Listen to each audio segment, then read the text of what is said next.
as pleased as punch to be a 30th year honoree of the Victor Award for Child's Play Touring Theater.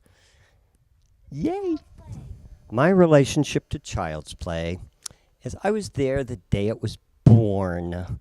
I watched it coming alive. I helped to write the bylaws. Victor Podagrosi was my very dear friend and my colleague as a teacher at Parkland College. And we were the two-man college theater teacher team, and we were approached by the English department to stage some of their winning young authors' stories. Could we do that? And I said yes, and Victor said yes, but Victor saw it as a money-making opportunity, and here 30 years later is Victor's dream still going, still creating wonderful pieces of theater and encouraging kids to do more writing. I always remember Victor saying, and kids, if you want to be a good writer, be a good reader. That's Victor. I wish I had a gazillion dollars so that I could give it to Child's Play so that they could do their wonderful work throughout the world, because I still like the idea that Victor and June had early on of taking American kids' stories over to China and getting Chinese kids' stories to bring back here. I think that's a wonderful idea, and certainly, I don't know whether you've noticed it or not, the world could use that kind of help. Oh, don't know why. There's no sun up in the sky. Stormy weather. Oh, I'm so old. Hi, I'm Alan Ruck. I went to college with June and Victor a long time ago. And I remember when they were talking about doing this, they had the idea for producing plays that children had written sort of right on the spot. And I heard somebody talk about how many millions of kids basically have seen Child's Play in action. I forget, it's an extraordinary number of kids that have been touched by the Child's Play experience, where the Child's Play troupe comes into a school, the kids write plays beforehand, and then they pick a couple of the plays and perform them right there on the spot. And what's great about this is it empowers kids to be creative in their writing, that it's not just some silly thing that's stupid and, because most young kids, they all start out, drawing and acting and pretending and writing stories, and sometimes these things get pushed to the wayside. And so it empowers kids to know that can be a really fantastic, fulfilling experience. That a story that they made up can come to life right in front of their eyes. Another thing that's wonderful about this is it basically creates new generation after generation of theater goers, because they get excited by that experience when they're very young. Some of them go on to, maybe be a part of it for the rest of their lives, like me. And I can't say enough about Child's Play. I think it's a wonderful organization, a wonderful program, and I wish them 30 more years of continued lovely success, and all my love. Thanks.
and gentlemen, Alan's shoes are made from the finest leather from Italy and, oh, sorry.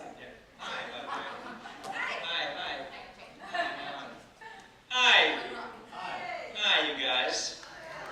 Ladies and gentlemen, boys and girls, damas y caballeros, mesdames et messieurs. Meine Damen und Herren, I'm here to present a Victor Award to my friend James E. Coates, and E stands for egalitarian and epic storyteller and equal opportunity maker, fun rubber. You know what I mean? It's not egghead the way my older sister said. It's really Edgar, but you know. Well, I have a few memories of Jim. Yeah, this is where we roast you like a potato. I arrived at the University of Illinois, and you don't have to stand there like that. I arrived at the University of Illinois in 1974. I was 18, and I weighed 137 pounds and had a mouthful of braces, and I was ready to be an actor. All right. And it was at the Pratt Center for the Performing Arts, University of Illinois. Fantastic, you know, facility. Most of it was underground, it was subterranean. And there was a green room, right, where I met all these different people. And before I left to go away to college, my high school drama teacher said, well, you have to keep an open mind because you've grown up here in kind of a, you know, provincial way in Parma, Ohio, and you're going to meet a lot of different and interesting people. And so one of the first, most different and interesting people I met at the University of Illinois was Jim Coates. Jim Coates had hair down here. And he had a beard like this, right? And he was, I don't know, 25 maybe? About 25? Yeah, sure. It was a perfectly good lie. They would have believed it. And he was a hippie, and he was a doctoral student, and he was the full-time single dad of 2 young children. Pretty heavy, you know? But the thing was, he was always in a good mood, you know? You were. Yeah, I mean, you were. And first time I really remember meeting him, he was wearing a bowler hat with his hair and his beard. And he had carrot sticks or pretzel sticks or something that he'd given the kids for their lunches. And he was going through the green room like, hey. And I said, what are you doing? And then he told me this big story about a friend of his named Bob Bittner. Bob Bittner, who he said, I could never dance until I met Bittner. And then he said, this is what Bittner did for me. And then he just, you know, he walked out the green room like that. And another thing Coates did at this time, was that he pretty much, whenever he had a spare moment, he ham-boned.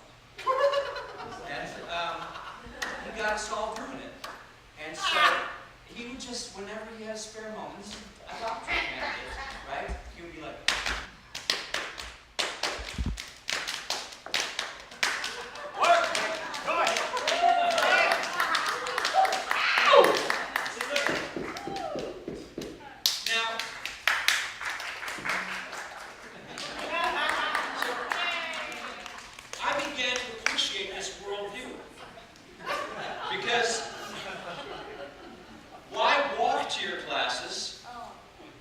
soft shoe or ham on your way down the hall. You know? Let me see, what else I remember? When you go, all right, come on. This is my life. This is your life. Jim directed all these little reviews. At the end of the year, there was a theater banquet. He would direct reviews, you know? And I remember this one musical number, Jim and the girl that he was going with at the time played trees in the background, there were trees in the background of some love song that was going on back and forth. And during the number, they flirted. And he had like apples, like rubber balls that looked like apples, and they would like toss them back and forth, you know, and they flirted during the number. And this is another sort of Coatsian worldview. Why not live in a world where trees flirt? Why not, you know? The dedication to Jim's craft, we were in the skin of our teeth, and I played a dinosaur, and Jim played sort of a degenerate conventioneer. And he did a very good job. I'm just saying. And Act 3 we had completely free, because it was all about, you know, Antrobus and all this stuff, and Henry and everything. And Jim would spend all of Act 3 devising what outfit he was going to wear during curtain call. And the best one was a turban. I forgot what was going on down here, but it was a turban, and I think there may have been a bindi. Do you remember this? It happened. It happened. And, you know, just another Coatsian bit of philosophy. Why miss an opportunity to have fun or do something creative? Now, Jim and Victor had been friends for as long as I could remember, and Victor was always called Victor. Everybody, not Vic or anything, Victor, right? Except for this guy occasionally would call him, in his Pennsylvania accent, Victor Podagrosi. Do you remember this? See? But he was the only one that was allowed to call him that. But, you know, they had a special relationship. Now, somewhere along this time, Jim's family dynamics dictated that he go back to Pennsylvania, and the kids came first. And Jim spent a year, put his studies on hold, and drove a bread truck in Pennsylvania. And by the time he got back, June and Victor were together. In fact, I remember the day that Victor walked up to me and said, Alan, I got a sweetie. And where is she? Anyway, that was June. Sweetie's back there. And, why? I'm sorry, I didn't know. You must be out by 9 o'clock, Al.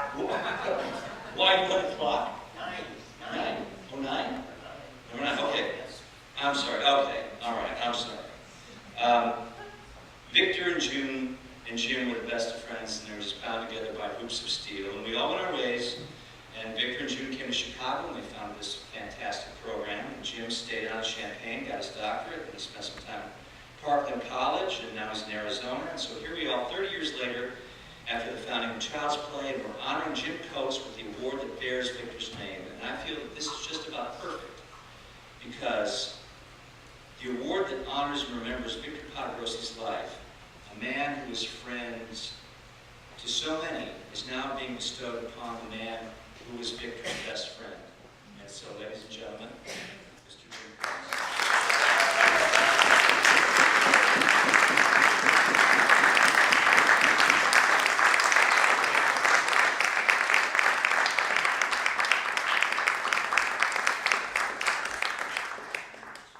Give him a good one.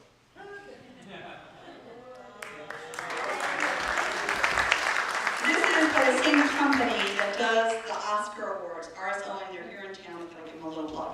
And the Victor Award, we're hoping one of these days will be, you know, maybe not quite an Oscar, but why not, huh?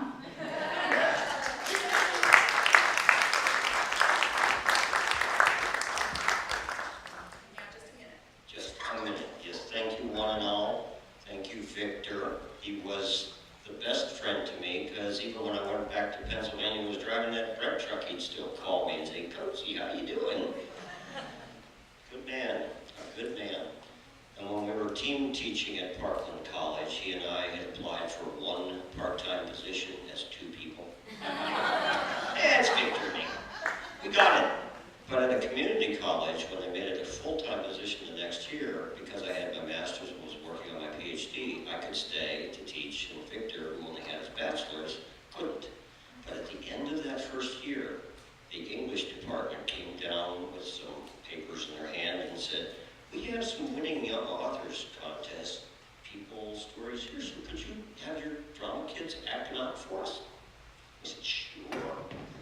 125 people in the room, a lot of parents, a lot of school officials. And when the show was over, about 20 minutes, 5 stories. show was over, so many parents and so many school officials came down and said, wow, can you bring that to our school? Victor knew what he was going to do the next year. And so we sat down, Victor the dad, June the mom, and me the Uncle Jimmy. And we copied Patty Ruby and Suzanne Oliver's bylaws for 1+1 dance company. We just took out 1+1 for each house by turning the don't put that dance thing there. See it? So that's the way we made our bylaws. And the three of us were sitting around going, yeah, but you guys, if we ever get really big and famous, there'll be people in suits on our board telling us what to do and maybe fire us. We can't have that. Yeah, but that's the way it works, guys. Okay, so we did that. And once Victor passed, June is my Wonder Woman. Our woman has bracelets and an invisible plane, and Linda Carter can eat her heart out. And I just want you to know, June, that in my entire career, this is my very first award, and I just want you to know what this does to encourage a young actor.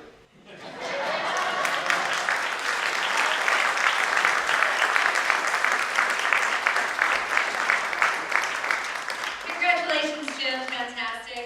Ladies and gentlemen, we are going to move forward with the show. Can I get a little under music? I love it. Just a little something. Very nice. Thank you. All right. Moving on with the performance, please put your hands together for Mr. Smile and Mr. Frown. Once upon a time, there was a man named Mr. Smile, and he smiled all the time.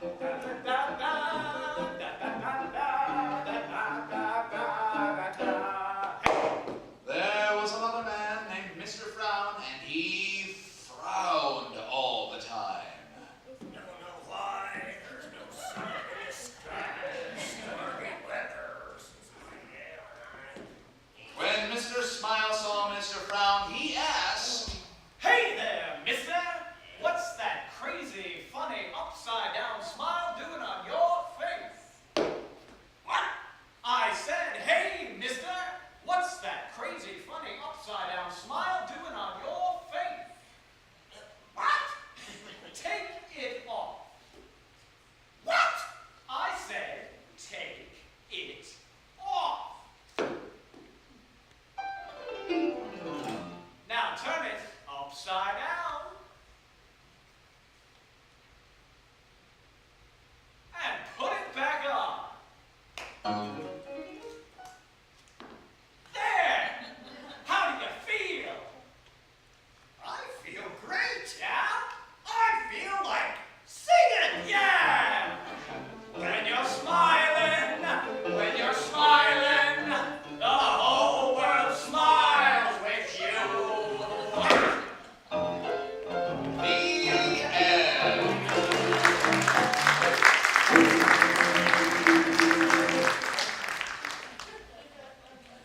Wow, that brings back memories.